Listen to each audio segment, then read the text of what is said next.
የኢትዮጵያ የተለያዩ ዘመናት በትውልዶች ጥያቄና መልስ ፍለጋ የተሞሉ ናቸው። በ1960ዎቹ አካባቢ የተነሳው የዩኒቨርሲቲ ተማሪዎች ንቅናቄ የማህበራዊና የፖለቲካ ለውጥ ጥያቄዎችን ይዞ ወደ ጎዳና ሲወጣ የታሪክ ምዕራፍ አዲስ አቅጣጫን መያዝ ጀመረ። በ1965 ዓ.ም መሬት ላራሹ የሚለው መፈክር ደግሞ የትግሉ ማዕከል ሆኖ ሲስተጋባ በጥቂት ጊዜያት ውስጥም በ1966 ዓ.ም ድህነት ወንጀል ነውን የሚልና ህሊናን የሚፈታተን ጥያቄ አብሮ ተደመረ።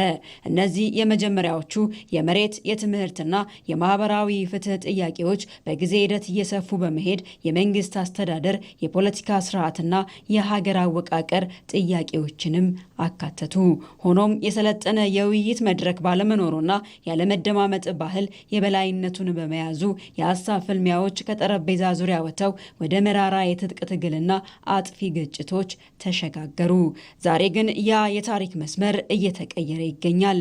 የጠመንጃን ቦታ የቃል ውይይት፣ የጥርጣሬን ግንብ ደግሞ መግባባት እየተካው የመጣበት አዲስ የታሪክ ምዕራፍ ላይ እንገኛለን።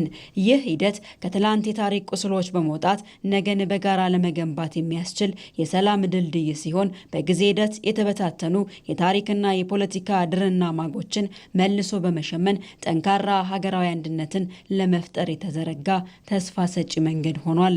ይህ ብቻ አይደለም፣ ተዋውቆ ለመግባባትም ምክክሩ እድል ፈጥሯል።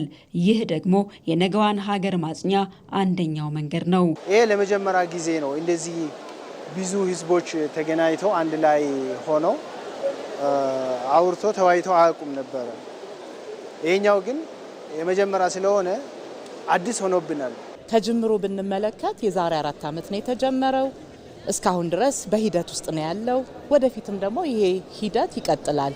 ዛሬ ተጀምሮ ዛሬ የሚቋረጥ አይደለም። እያንዳንዳችን ደግሞ ይሄንን ባህል ወደ ቤተሰቦቻችን ወስደን እስከ ዛሬ ድረስ የሌለንን የተመካክሮ ችግርን የመፍታት ሂደት እንማርበታለን።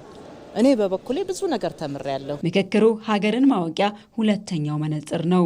በወሬና በተሳሳቱ ትረካዎች የታወረውን እይታ አጥብቦ ከሩቅ የሚታየውን ነባራዊ ሁኔታ በቅርበትና በእውነተኛ መልኩ እንድንመለከትም መንገድ ይጠርጋል። ከአራቱም ማዕዘናት የተሰበሰቡ ኢትዮጵያውያን ፊት ለፊት ተገናኝተው ሲነጋገሩ ያላዩትን ብዝሃነት፣ ያልተረዱትን ባህልና ያላዳመጡትን የህይወት እውነት ማግኘት ችለዋል።